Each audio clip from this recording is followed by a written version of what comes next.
picture this, right? You're at a crowded gathering. Oh, like a networking event or a big party. Exactly. The noise is just this dull roar. Glasses are clinking. Everyone is desperately trying to talk over each other. The air is just thick with that frantic energy. Yeah, that desperate look at me kind of vibe. And then someone walks in. And they don't shout their greetings. Right. They aren't wearing the flashiest outfit. They certainly aren't trying to, dominate the room or hand out business cards like they're dealing blackjack. But almost immediately, the energy shifts. It really does. People are just naturally drawn to them. Conversations quiet down as they pass. It's palpable. So I have to ask you, what exactly is that invisible pull? What is happening in the room? And more importantly, what is happening inside that person? I mean, it is one of the most fascinating social phenomena we can observe. Oh, absolutely. Because we spend so much of our lives basically begging for scraps of validation, right? Burning ourselves out, trying to be seen, to be heard. Like loudness is the only currency of connection. Exactly. We think we have to be loud to be important. And yet, the most magnetic people in the world do the exact opposite. They command immense respect without making a sound. They don't demand attention, they simply attract it. Welcome to Summary Sanctum. I'm Alex. And I'm Bailey.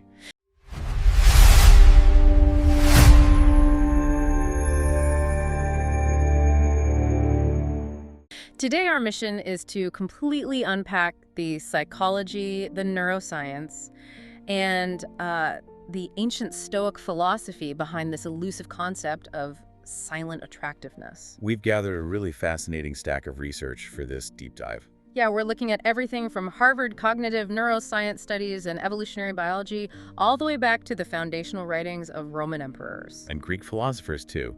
We're going to distill the author's most profound insights to help you build a magnetic presence from the inside out. Because, let's be honest, when we hear the word charisma, our minds usually default to the loudest person in the room, right? Oh, 100%. The person holding court telling those big, exaggerated stories. Laughing at their own jokes. Exactly.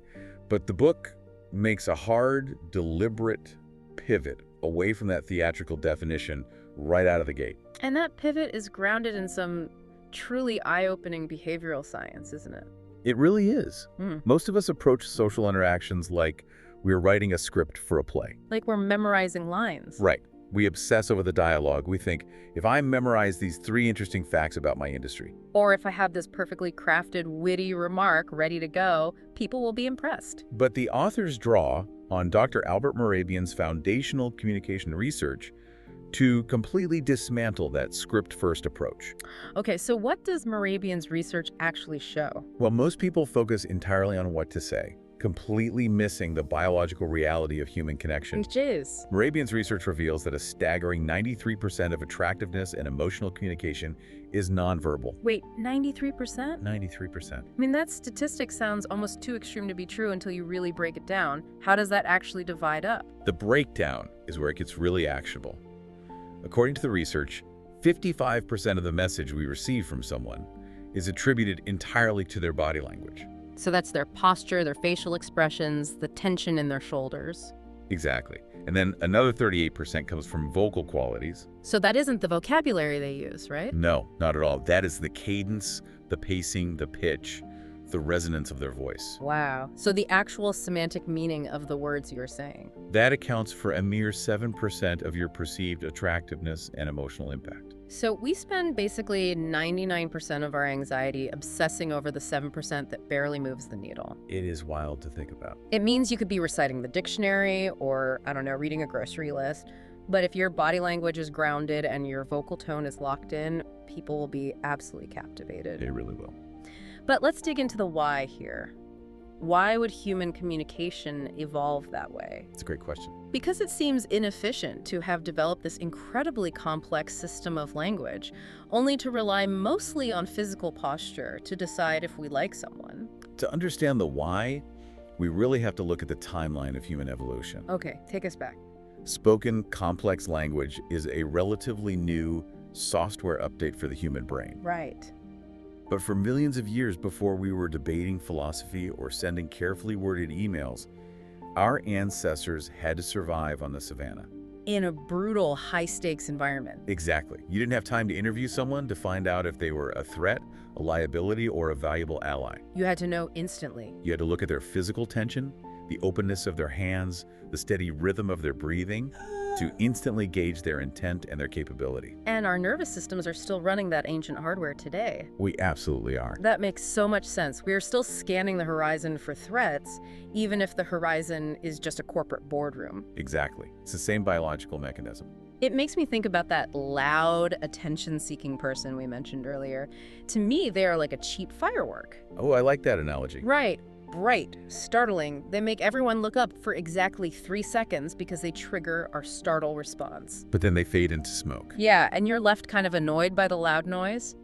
But the silently attractive person, they are a campfire. Steady, warm. And people just naturally want to pull up a chair, relax, and sit around them. That campfire analogy actually maps perfectly onto how our nervous systems respond to different types of people. Really? How so? Well, the authors cite fascinating findings from Harvard's Social Cognitive Neuroscience Lab that explain the mechanics behind this pull. Okay, what did Harvard find? When we walk into a room, our brains don't just passively observe. We are essentially using specialized cells called mirror neurons. Oh, I've heard of mirror neurons. Yeah, we use them to constantly, obsessively scan the people around us. And this happens incredibly fast, right? In absolute milliseconds, way below the threshold of our conscious awareness. What exactly are these mirror neurons evaluating? They're scanning everyone in the room for 3 specific things. First is genetic fitness, then social status, and emotional stability. Wait, genetic fitness. Let's pause on that because that sounds incredibly primal. It is very primal. Are we really just animals sizing each other up at the watering hole? What does genetic fitness even mean in a modern context? I know, it sounds intense. It's not like we're checking to see who can outrun a predator. We absolutely are primal at our core, and that's the beautiful complexity of human biology. So how does it translate today? In a modern context, the primal brain's definition of genetic fitness doesn't mean having massive biceps or being a supermodel. Okay, that's a relief. Right. It translates to nervous system regulation. Interesting. So emotional regulation. It's the ability to handle environmental stress without falling apart. And evolution has equipped humans with highly sensitive BS detectors to assess this. Highly sensitive. Which brings us to a crucial concept the authors explore, which is incongruence. Incongruence. Break that down for us. If your external behavior, like a plastered-on forced smile, or a rigid, puffed-up power posture you read about online. Right, the fake confidence. Exactly. If that doesn't match an internal state of anxiety or insecurity, people's mirror neurons pick up on that mismatch instantly. So we are basically constantly broadcasting our internal emotional state, regardless of the mask we wear. Always. That means the whole fake it till you make it advice that gets thrown around in self-help circles actually backfires. It backfires spectacularly. Oh, wow. Why is that? When you try to fake confidence, you are creating a cognitive dissonance in the brains of the people observing you. So their brains are getting mixed signals. Exactly. Their mirror neurons detect the underlying anxiety. Like the slight tremor in the voice or the micro-expressions of fear around the eyes. Yes, while your words are claiming confidence, that incongruence actually repels people. Because they can't trust what they're seeing. Right. They might not be able to articulate why they don't like you, but they will feel a subtle, lingering sense of anxiety or distrust around you. But silent attraction, on the other hand, is built on the absolute foundation of psychological safety. Because when a person is internally calm, their external body language naturally reflects that calm without any forced effort. So there is no incongruence. Precisely. And when our mirror neurons observe that seamless congruence, our primal brains relax. Our own amygdala, the brain's threat detection center, just powers down. We feel safe around them. That profound feeling of safety, of not having to be on guard, is the biological root of magnetism. Okay, this is a massive paradigm shift. It really is. Because if we can't fake the neuroscience, and our evolutionary BS detectors will instantly out us if we try to just slap on a confident posture, They will. how do you actually build that genuine internal state? It sounds like we have to entirely rebuild ourselves from the inside out. Where do we even begin? You begin by building what the Stoic philosophers referred to as an inner fortress. An inner fortress. I like the sound of that. It starts entirely in the mind, long before you ever step foot into a social gathering. So the book leans heavily into Stoicism here. Yes, specifically the Stoic concept of true independence. Marcus Aurelius wrote extensively about this in his private journals. He was the Roman emperor, right? arguably most powerful man on earth during his reign. Exactly. And he noted a hilarious but deeply tragic irony of human nature. What was the irony? He noted that we all instinctively love ourselves more than we love other people, yet, bizarrely, we care more about their opinions of us than our own. Oh, wow. That hits right at the core of the modern human experience. Doesn't it? I mean, you listening right now can probably relate to this. We will sit on the couch and agonizingly dissect an email draft or a text message for 45 minutes. Oh, constantly. Consulting 3 different friends. Just to make sure the recipient doesn't think we're weird or too eager. We completely sacrifice our own peace of mind just to manage someone else's hypothetical perception of us. And that is the exact opposite of the inner fortress.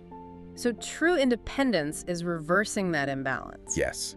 From a biological standpoint, this requires actively engaging the prefrontal cortex. That's the evolutionary newest part of our brain, located right behind your forehead, right? Yes, it is responsible for complex decision-making, executive function, and distress tolerance. So we have to train it. You have to train the prefrontal cortex to override the amygdala, which is constantly screaming at you to conform to the tribe so you don't get rejected and left behind. So when you can regulate those anxious emotions and validate yourself, you build that fortress. Exactly. The French philosopher Michel de Montaigne captured this beautifully. What did he say? He wrote, "The greatest thing in the world is to know how to belong to oneself." To belong to oneself. It's a gorgeous phrase. It really is. But let me push back on the reality of that for a second. Oh, Ed. In practice, doesn't belonging to oneself and ignoring the opinions of others just look like arrogance? Or at the very least, being aloof? That's a very common concern. Because if I walk into a room and project the attitude of, I don't care what any of you think, I only care about my own opinion, I feel like I'm not going to be magnetic. I'm just going to be incredibly lonely. You are hitting on the exact paradox the authors bring up. And it is a very common trap people fall into when trying to be stoic. So how do we avoid the trap? We have to clearly differentiate between fear, disguised as pride, versus genuine independence. Fear disguised as pride. Right. Being aloof, acting arrogant, or shutting people out, those are actually defense mechanisms. Because they're afraid of rejection. Exactly. They are glaring signs of insecurity because the person is terrified of being hurt, judged, or found lacking. They reject the world before the world can reject them. Wow, that makes a lot of sense. So what is real independence then? Real independence, as the authors describe it, means you can be deeply, intimately connected to others without being dependent on them for your baseline self-worth. Okay, let me make sure I'm getting this. It's the difference between needing someone to complete you versus sharing yourself with someone. That is the perfect distinction. Think about the energetic difference. Okay, walk me through it. When you are dependent, you enter a relationship or a conversation to extract something. Like looking for validation. Yes. You are desperately looking for the other person to fill a void. You need them to laugh at your jokes to feel funny. You need them to agree with your opinions to feel smart. And people feel that extraction, don't they? It's draining. Highly draining.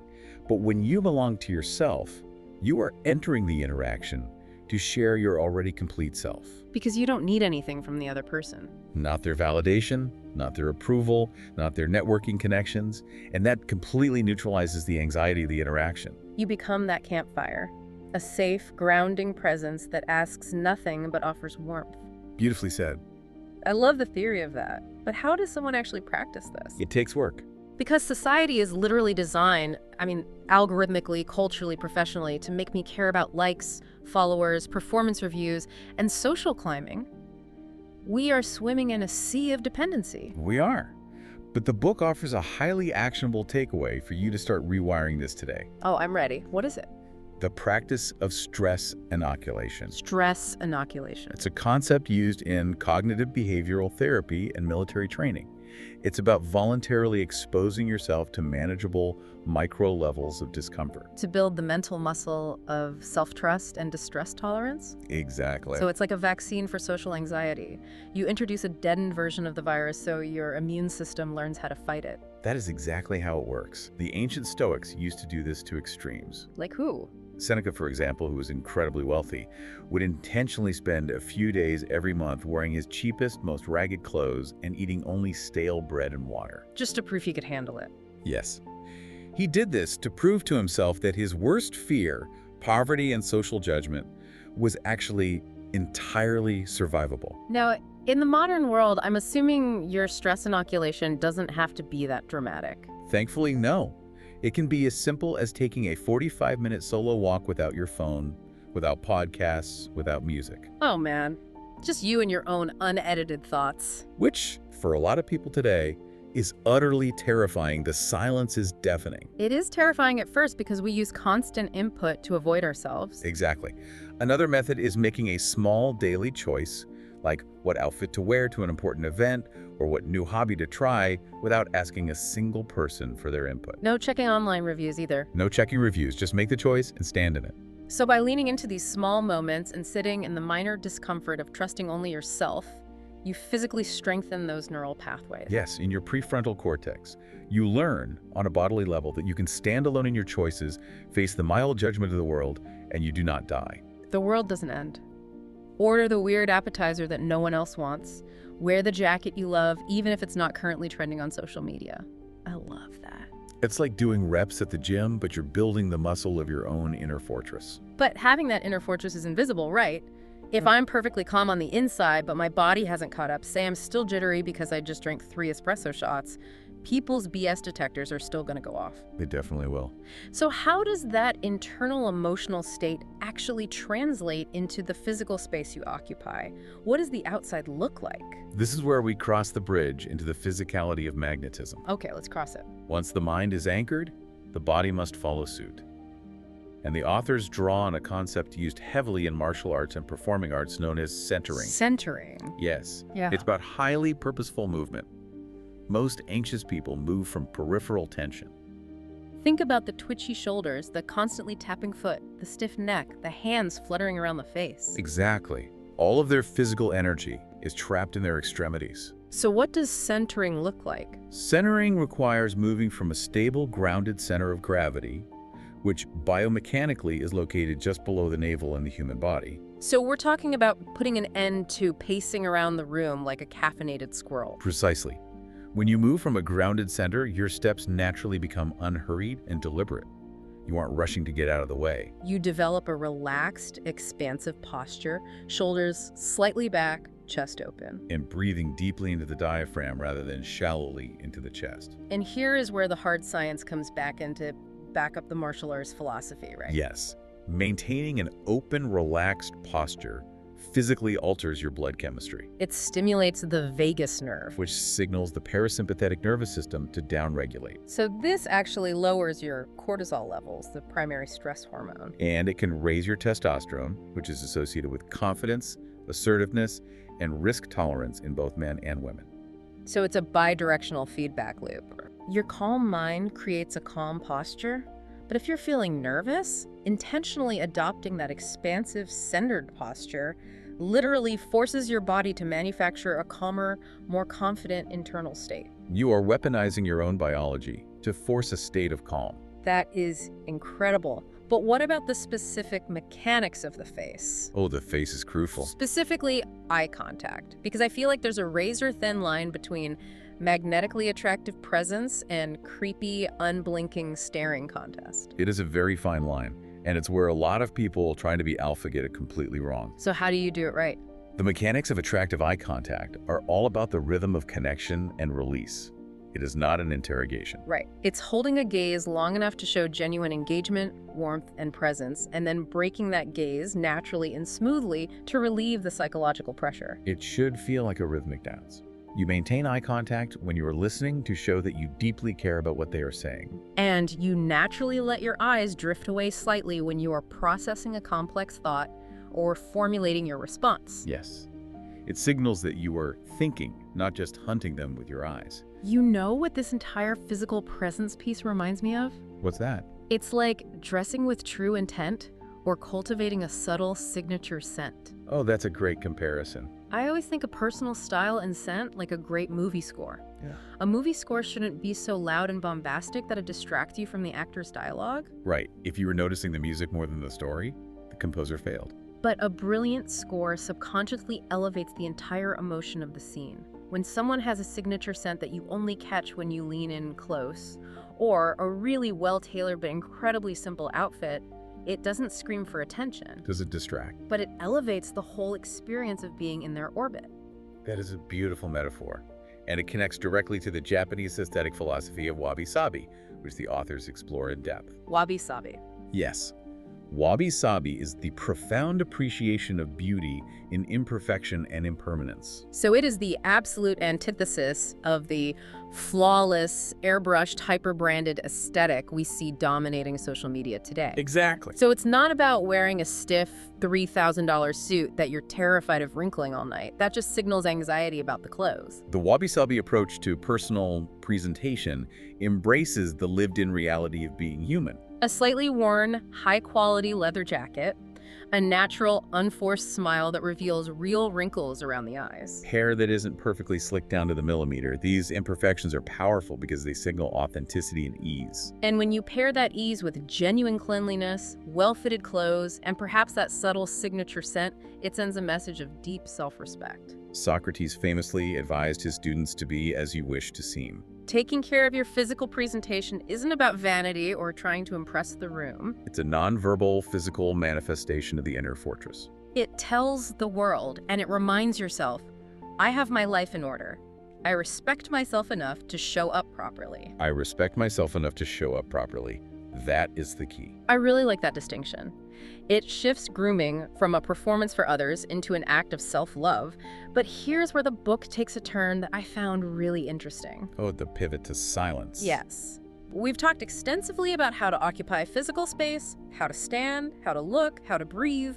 But the authors make a massive counterintuitive point. That what you don't say is actually just as important as how you stand. Exactly. We have to talk about the immense power of restraint. We currently live in a culture that absolutely glorifies and even monetizes oversharing. Oh, completely. Every passing thought, every mundane meal, every minor daily inconvenience is broadcast in real time on social media or group chats. The modern ethos is basically volume equals value. But the Stoics viewed restraint, specifically the restraint of the tongue, as a core virtue. Epictetus explicitly advised his students, be silent for the most part, or if you speak, say only what is necessary and in few words. Which, let's be honest, feels completely countercultural today. If you aren't posting, updating, or chiming in, society makes you feel like you cease to exist. And that is the exact trap that destroys magnetism. How so? When you broadcast every single detail of your life, you leave absolutely nothing for people to discover. You flatten yourself into a two-dimensional feed. The authors referred to the ancient Greek concept of aporia to explain why this is so detrimental, right? Yes, aporia. It translates to a state of puzzlement. A kind of philosophical impasse that compels a person to stop and think deeper. When you hold things back, when you don't immediately trauma dump your entire childhood history on a first date. Or when you don't explain every excruciating detail of your weekend plans to a casual coworker. Right. You create a sense of aporia in others. You deliberately leave a blank space on the canvas. And human psychology dictates that we're obsessively drawn to filling in blank spaces. It's the same reason we can't stop watching a mystery thriller until we know how it ends. We want what we can't fully figure out. The mystery is the hook. That is the psychology of absence. If you are always available, always talking, always rushing to explain yourself and justify your actions, your presence loses its weight. You become background noise. You become the hum of the refrigerator. And people only notice the refrigerator when it suddenly stops humming. By creating space for yourself, your presence actually gains density. Okay, I am going to play devil's advocate here. Go for it. Because translating ancient Greek philosophy into a modern, hyper-digital workspace can get really messy. Very true. Let's say I'm working at a fast-paced ad agency. My team communicates exclusively on instant messaging, like Slack or Teams. Okay, typical modern office. If I decide to practice aporia and strategic absence, and I just stop replying to be mysterious, my boss isn't going to think, wow, what a magnetic, stoic presence. Definitely not. My boss is going to think Alex is slacking off and holding up the entire campaign. You get fired. And if I try this with my friends, they're going to think I'm ghosting them and being a jerk. How do you balance this psychology of absence with the very real demands of a culture that expects you to be reachable 24/7? That is a brilliant pushback, and it's a crucial distinction the authors are very careful to make. They draw a hard line between manipulative ghosting and the establishment of healthy, self-respecting boundaries. So strategic silence is not about ignoring your boss's urgent email about a server crash. And it's certainly not about playing petty, passive-aggressive mind games with a friend to make them chase you. It's about recognizing the difference between true urgency and the manufactured anxiety of modern culture. And refusing to let everyone else's manufactured urgency dictate your nervous system. So it's distinguishing between responsiveness and reactiveness. Exactly. Being reactive means someone sends a casual text on a Saturday morning and you drop everything to reply within 30 seconds just to prove you are connected. That signals anxiety. It signals that you don't value your own focused time. Being responsive means you handle the true emergencies, but for the day-to-day chatter, you operate on a grounded rhythm. You don't have to reply to a non-urgent message the literal second it arrives if you are in the middle of a deep work session. Or honestly, if you are just enjoying a quiet cup of coffee. When you protect your energy and establish a cadence that respects your own time, your eventual return to the conversation feels like an event. Because you aren't just reacting on reflex, you are choosing to engage. Yes. People intuitively learn that when they have your attention, they truly have the full force of it. You aren't distracted. But they also learn, through your boundaries, that they do not own your constant, unblinking availability. I see. So it's not vanishing without explanation, it's just stopping the frantic rush to fill every single silence. And when you finally do speak, or when you finally do engage, it actually means something. Which brings us perfectly to the next massive concept in the book. Yes, it does. Because when you embrace that strategic silence, you naturally create the real estate required for what might be the most powerful transformative social tool of all: deep listening. Deep listening is a dying art. Primarily because most people fundamentally misunderstand what listening actually is. Most people view listening as a passive activity. It's just the polite waiting period where you stay quiet until it is socially acceptable for you to start speaking again. Epictetus noted, we have 2 ears and 1 mouth so that we can listen twice as much as we speak. Deep listening, as the authors define it, is an incredibly active, dynamic, and energy-intensive process. And from a neurological standpoint, it is a borderline superpower. It really is. When another human being feels truly, profoundly heard and understood without judgment, their brain literally alters its chemistry. It releases a massive surge of oxytocin. It's a bonding hormone. The same chemical released during physical affection or when a mother holds her child. Oxytocin creates profound feelings of trust, psychological safety, and deep emotional connection. It acts as an antidote to cortisol. If you can be the rare type of person who triggers an oxytocin release in others, simply by the way you hold space and listen to them, you will be unforgettably magnetic. They will crave your presence. The authors break this elite level of listening down into 4 specific sequential components. The first is present moment awareness. This sounds simple, but it's excruciatingly difficult today. It means putting the phone away, face down. It means stopping the internal mental chatter where you are planning what you're going to have for dinner. And being entirely physically locked into the here and now with the person in front of you. Which is brutally hard when our attention spans have been shredded by short-form videos. Oh. But if you can do it, it's instantly noticeable. What is the second component? The second is emotional attunement. So you aren't just listening to the raw data they are transmitting. Right, you are listening to the emotional music playing underneath the lyrics. What is their body language saying? Are they speaking quickly because they are anxious? Is their voice dropping because they feel shame? You are tuning into the feeling, not just the facts.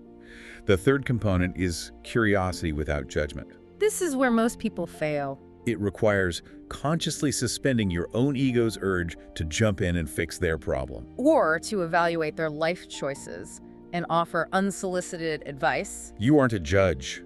You are an explorer mapping out their reality. And finally, the fourth component, reflective feedback. This doesn't mean parroting back their words like a robot. It means occasionally mirroring back the core emotion you've heard so they have tangible, verbal proof that you understand them. Saying something like, "It sounds like that situation made you feel incredibly undervalued." I have an analogy for this that always helps me visualize the difference. I'd love to hear it. Think about most conversations you overhear in a coffee shop or at a party. They are essentially just 2 people taking turns broadcasting their own personal radio shows on different frequencies. I tell my funny story about my dog, and while I'm talking, you aren't really listening. You're just waiting for me to finish so you can tell your slightly funnier story about your cat. We aren't communicating. We are just taking turns transmitting into the void. Authentic curiosity, this four-step deep listening you're describing, is the act of turning off your transmitter entirely, reaching over and finally tuning your dial to their frequency. That is a phenomenal analogy, and it captures exactly what Carl Jung meant. What did Jung say? He said that the meeting of two personalities is like the contact of two chemical substances. If there is any reaction, both are transformed. You cannot possibly have that transformative chemical reaction if both substances are sealed in their own jars, just broadcasting at each other. Exactly. The book introduces a term for tuning the dial: generous curiosity. Generous curiosity, it's a profound internal shift. You move completely away from a self-focused mindset. Where you are worrying about how your hair looks, or if you sound intelligent, or what clever anecdote you'll deploy next. And you allow yourself to become genuinely deeply fascinated by the sheer complexity of the human being sitting across from you. How does that actually look in practice, though? Give me a concrete example. What is the conversational difference between normal curiosity and this generous curiosity? It boils down to the difference between asking questions about a person's external resume versus inquiring about their inner experience. Standard polite curiosity asks the rote questions. What do you do for a living? Generous curiosity takes that same topic, but asks, what drew you to that specific field in the first place? Was it always the plan? Standard curiosity asks, where did you go on vacation? Generous curiosity asks, what was the most surprising thing you learned about yourself while you were traveling? You are deliberately asking questions that bypass the superficial data and invite them to reveal a piece of their inner world. Their values, their fears, their passions. When you ask those questions and then apply the four components of deep listening to the answer, you build unbreakable trust in a matter of minutes. Because you're proving, through your attention, that you actually care about who they are at their core, not just what they do or how they can benefit you. Okay, this is all incredibly profound for one-on-one interactions. I can picture sitting in a quiet, dimly lit coffee shop, tuning my dial to someone's frequency. It feels manageable. But group settings are different. Let's escalate the difficulty. How do you maintain this grounded, silent magnetism in a loud, chaotic, multi-person group setting? I'm talking about a chaotic family reunion, a high-pressure corporate networking event, or a boardroom where 6 people are arguing. That is the crucible. Group dynamics introduce an entirely new layer of complexity. Because there are multiple frequencies competing for dominance. The key to maintaining magnetism here is what the authors call social situational awareness. Social situational awareness. A truly magnetic person walks into a crowded room and instantly, almost unconsciously, reads the power structures of the group. And I want to be clear, I don't just mean the formal power structures. Like identifying who the CEO is or who the wealthy patriarch of the family is. Everyone can do that. Right. We mean the subtle, informal power structures. Reading the actual currents in the water, not just looking at the map. Exactly. You are scanning to see who is the emotional sender of this group. Who rarely speaks, but when they do, everyone else defers to them. Who is currently trying too hard and feeling insecure. Who is being quietly sidelined or left out of the conversation. You read these currents so you can navigate the room with high emotional intelligence. And once you read those currents, you can utilize the phenomenon of positive emotional contagion. We talked earlier about how mirror neurons pick up on anxiety and incongruence. Well, they also pick up on grounded joy and stability. If you can maintain your inner fortress in a chaotic room and radiate a warm, grounded energy, perhaps using a touch of self-deprecating humor, you can literally act as the emotional thermostat for the entire group. you set the temperature, rather than just being a thermometer that wildly reflects whatever chaos or anger is already happening. Being the thermostat, not the thermometer, that is a powerful goal. But what happens when the chaos comes directly for you? That's the real test. Because it's relatively easy to be magnetic, warm, and generous when everyone in the room loves you and things are going smoothly, it is exponentially harder when you faceplant in front of the group. Oh, absolutely. I'm talking about handling rejection, harsh criticism, or just a really embarrassing social setback. This is the exact moment where the separation between the truly internally magnetic person and the person who is merely performing confidence becomes painfully obvious to everyone watching. To understand how to handle these moments, we have to once again deconstruct the evolutionary terror of rejection. To our ancient tribal brains, being rejected by the group wasn't just a bummer. It meant you were cast out of the tribe into the wilderness to be eaten by a saber-toothed tiger. Rejection literally equaled physical death. And because evolution is slow, our nervous systems still react to a snub at a cocktail party or a critical comment in a meeting like it is a literal death sentence. Your heart pounds, your face gets hot, your palms sweat. Your body is preparing for a physical fight for survival over a sarcastic comment. Yes, the amygdala hijack. But the truly attractive person operates in modern reality, using that prefrontal cortex we've been talking about. They have trained themselves to view rejection or criticism not as a devastating indictment of their inherent adequacy as a human being, But simply as a lack of compatibility or a difference in perspective. if someone doesn't like them, their internal narrative isn't, I am worthless and unlovable. Their narrative is, we have different values, and the puzzle pieces just didn't fit this time. That's fine. Exactly. Okay, I want to run a specific, highly uncomfortable scenario by you to see how this inner fortress holds up under extreme pressure. Let's hear it. Let's say you've been invited to a very formal, high-stakes dinner party. You're mingling, you're practicing your grounded posture, your generous curiosity is flowing. Sounds lovely so far. You sit down at the table, reach for your glass of red wine, misjudge the distance, and you completely knock it over. Oh no. It shatters and dark red wine goes absolutely everywhere, all over the host's pristine, expensive white tablecloth. The worst nightmare. The conversation stops. The entire table goes dead silent and looks at you. It is a massive, humiliating faux pas.